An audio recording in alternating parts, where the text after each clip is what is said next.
नमस्कार। भारत के संविधान का कोर्स तो शुरू कर दिया हमने और उसको हम कंटिन्यू करेंगे। लेक्चर नंबर ये 2 होगा। इससे पहले आपने 1773 का रेगुलेटिंग एक्ट देख लिया कि कैसे ब्रिटिश ईस्ट इंडिया कंपनी पर अपनी पकड़ बना ली थी ब्रिटिश पार्लियामेंट ने।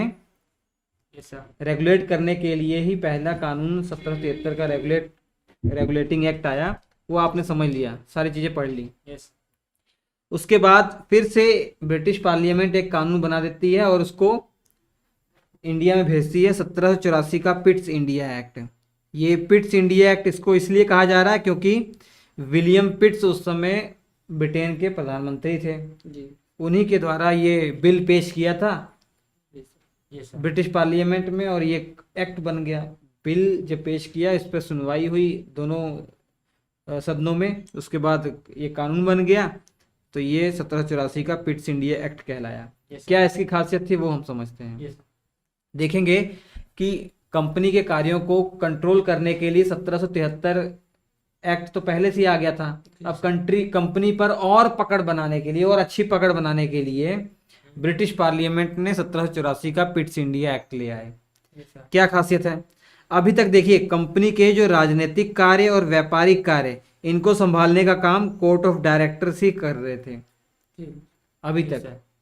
मतलब आपको पता है कि भारत में अब company, British east India company व्यापार तो पहले से करती आ रही है, लेकिन अब उसका हमारे ऊपर कब्जा हो गया, हमारे ऊपर प्रशासन भी कर रही है। जैसे सरकार हमारे ऊपर प्रशासन कर रही है, वैसे वो भी बंगाल वाले इलाके में प्रशासन कर रही थी। तो उसके पास 2 काम थे, एक तो भारत का प्रशासन संभालना, व्यापार करना।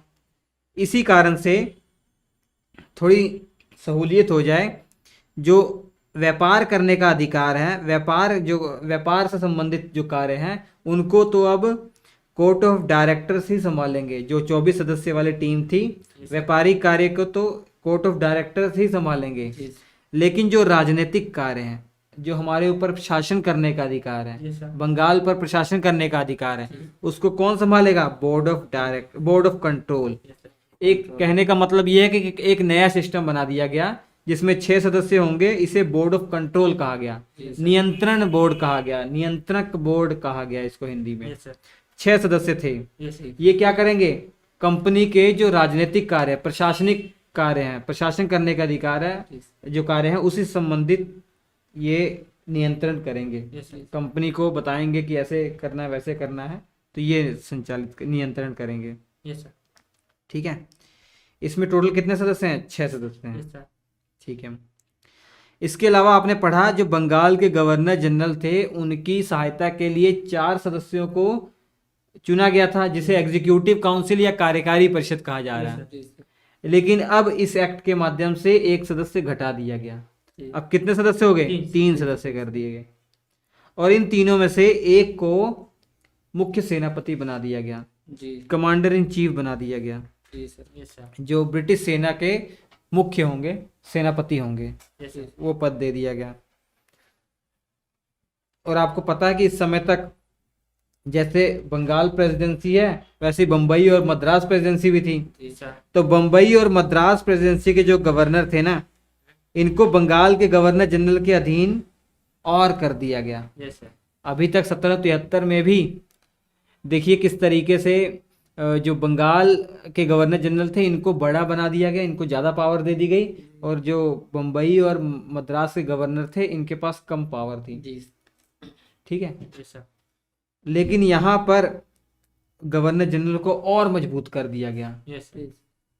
बहुत मामलों के लिए बंगाल और मद्रास और बम्बई के जो गवर्नर है ना, अब किसके अधीन रहेंगे? बंगाल के गवर्नर जनरल के अधीन रहेंगे। पहले तो कुछ मामलों के लिए ये फ्री थे, केवल जैसे विदेशी मामले हो गए, मतलब विदेशी मामले मतलब अपने आसपास युद्ध करना है उनको, या संधि करनी है किसी राजा से, तो उनको गवर्नर जनरल से परमिशन लेनी पड़ती थी। लेकिन बाकी कुछ मामलों के लिए अपने अंदर कानून कैसा बनाना है, अपने ही क्षेत्र में प्रेसिडेंसी में किस तरीके से शासन चलाना है, वो देखते थे।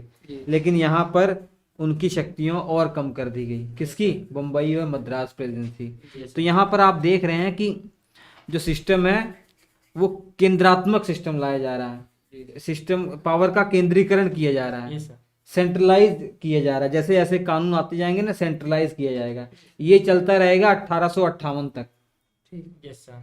उसके बाद जब ब्रिटिश ईस्ट इंडिया कंपनी से शासन छीन लिया जाएगा और ये शासन किसके पास आ जाएगा, ब्रिटिश पार्लियामेंट के पास या ताज के अधीन शासन हो जाएगा, तब वो धीरे धीरे डिसेंट्रलाइज करेंगे।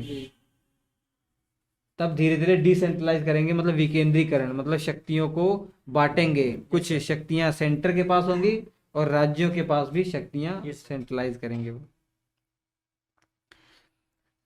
पहली बार इस एक्ट के माध्यम से जो क्षेत्र कंपनी ने जीता हुआ था, जो क्षेत्र इंडिया का कंपनी के अधीन था, उसको पहली बार ऑफिशियली ब्रिटिश अधिकृत भारतीय प्रदेश कहा गया। मतलब वो भारतीय क्षेत्र जो ब्रिटेन के अधीन है, ब्रिटिश ईस्ट इंडिया कंपनी के अधीन है, उसे ब्रिटिश भारत वाला क्षेत्र कहा गया। ये ब्रिटिश भारत है ऑफिशियली।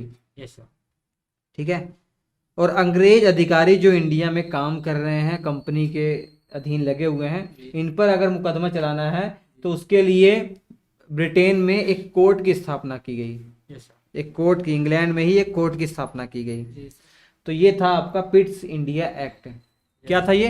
Pitt's India act. ठीक है। छोटा छोटा वीडियो बनाए क्या, सही रहेगा, जल्दी जल्दी कवर हो जाएगा। इसके बाद 1793 का चार्टर्ड एक्ट है, वो अगले वीडियो में हम देखेंगे। इसके हम आपसे मिलते हैं अगले एपिसोड में। नमस्कार।